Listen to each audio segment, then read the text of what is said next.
Hello, and welcome to a special bonus episode of Ben Franklin's World.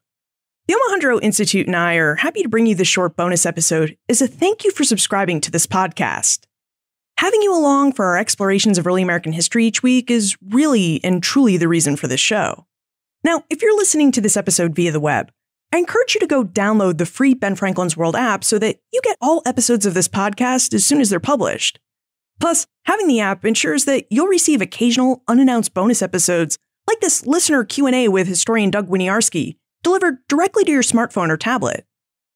Now, you're going to hear more about the Great Awakening and religious life in early New England with Doug in episode 182, when we explore details from his book, Darkness Falls on the Land of Light, published by the producers of Ben Franklin's World, the Omohundro Institute, and their partners, the University of North Carolina Press.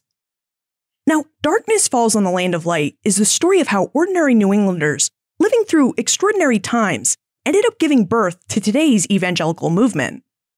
To write his book, Doug performed a really close reading of letters, diaries, and testimonies, and his outstanding scholarship in this book was just recognized with a 2018 Bancroft Prize. That's one of the highest honors in the world of history. Now, a number of you have asked me questions about early American religious views, and I thought, okay, I have Doug on the line for his interview, so why not take advantage of his expertise and have him answer your questions? So in today's bonus episode, you'll hear answers to your questions about the Halfway Covenant, the relationship between the Great Awakening and today's American Christianity, whether the Great Awakening fostered a greater sense of Americanness among British colonists, and what it would be like to live as an atheist in early New England. Listeners like yourself really drive this podcast and all the topics it covers. So please get in touch with your questions about early American history and the topics you'd like to explore. Send me an email, liz@benfranklinsworld.com. And now, let's have Doug answer your questions. Doug, Dan wonders if you would tell us about the Halfway Covenant and the social dynamics behind it. Specifically, he'd like to know what the Halfway Covenant was and how New Englanders' anxiety about church membership fed into the creation of the covenant and into the revivalism of the Great Awakening. Okay, that's an interesting question. The Halfway Covenant is a well-known but difficult to understand practice that emerged in New England in the 1660s. Although it wasn't called that, it was called owning the covenant, or more recently, historians have called it extended baptism. So it's an intermediate kind of church membership level, in between being just a mere member of the congregation and being a full church member. What the Puritan ministers found by the 1660s, about a generation after they had come and set up shop in the New World, is that many parents were increasingly afraid to take the step of the test of relation to try to join the church in full church membership. And they were resistant to it. So they were holding back and holding back and holding back. And yet they desperately wanted to get their kids baptized. And yet they were afraid to participate in the other part of what being a full church member entailed, and that was receiving the Lord's Supper. They knew from certain words in the book of 1 Corinthians that if you participate in the Lord's Supper, if you consumed Christ's body and blood unworthily, you risked drinking and eating your own damnation. So many sort of emerging adults wanted baptism for their kids, but didn't want to participate in the Lord's Supper, so they're hanging back.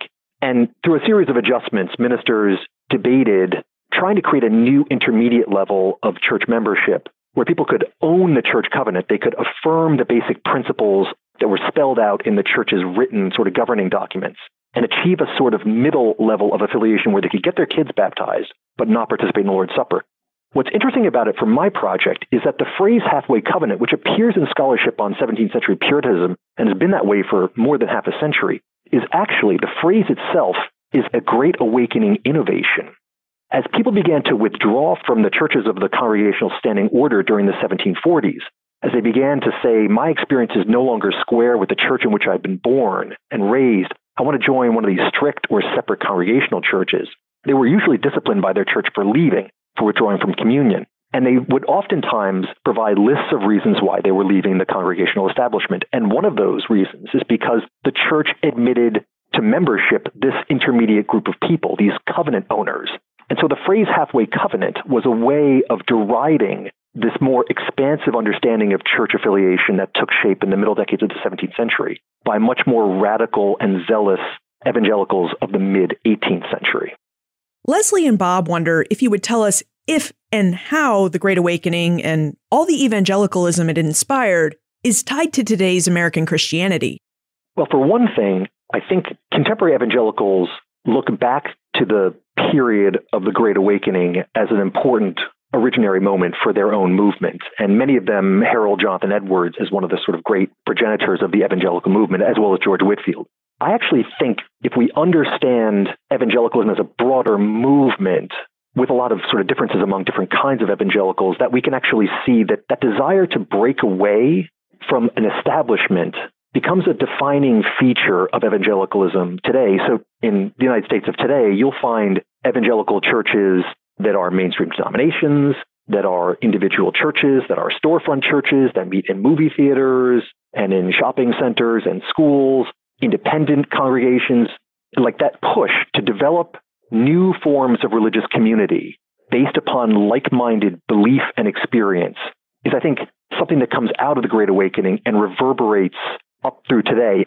In many ways, I think that the Great Awakening is not an event, a 4-year event that happens, it starts with George Whitefield and ends with the New London bonfires, but is really more like, if we change a metaphor here, it's more like throwing a rock in a pond, and evangelicals are the ripples that continue to ripple out toward the edges of the lake ever since. Tumek would like to know if the Great Awakening played a role in helping to foster a sense of Americanness across Great Britain's 13 North American colonies. And if it did foster a greater sense of Americanness, he'd like to know how it created this sense of identity. People often ask me this question, and they ask it in a slightly different way, and that is, what's the relationship between the Great Awakening and the American Revolution? There's a famous article that was written by a Princeton professor many years ago called No Awakening, No Revolution. And more recently, other scholars have talked about the ways in which the awakening created what T.H. Breen has called this corrosive logic of choice, the idea that you could choose your religious belief, your practice, your denomination, your group. But I'm not sure that it bound the colonies together. The argument in favor of that position is that George Whitefield moved up and down the colonies, and the experience that he placed at the center of his movement is one that could be shared by people in South Carolina and in Maine. But for New Englanders in particular, the ways in which the Whitefield revivals break apart the established congregational churches means that it divided as much as it united those people. So I'm not sure it created a unified sense of identity. If anything, at least in New England, it diversified Christianity in ways that were unprecedented for New England's religious history in particular. Okay, Beckett is an atheist, and she wonders if she would have been tolerated if she had lived in colonial New England, given the region's strong religious traditions. In a word, no. Beckett should probably, if she were living in 18th century New England, have kept her free-thinking deist or atheist ideas private. This is a society that has blasphemy laws. So saying things, sharing your ideas and opinions, especially when they run in that direction, you could have wound up in front of the county courts on charges of blasphemy. So, yeah, this is not a world of tolerance, not yet. But in some ways, actually, I think that the growing sense of religious diversity, the different ways of experiencing religion that comes out of New England in the Great Awakening, comes before the enshrinement of ideals of religious liberty in our First Amendment. That is to say, I think the experience of diversity comes first, and then the idea of religious liberty or religious freedom that gets enshrined in the Constitution, Bill of Rights, comes later as an attempt to try to create a society that can encompass the increasingly fractious and diverse marketplace of religion that emerges as a result of the revivals of the 1740s. Now, don't forget to check out episode 182, where you can join Doug for a longer conversation about religion in 18th century New England, with details from his Bancroft Prize winning book, Darkness Falls on the Land of Light.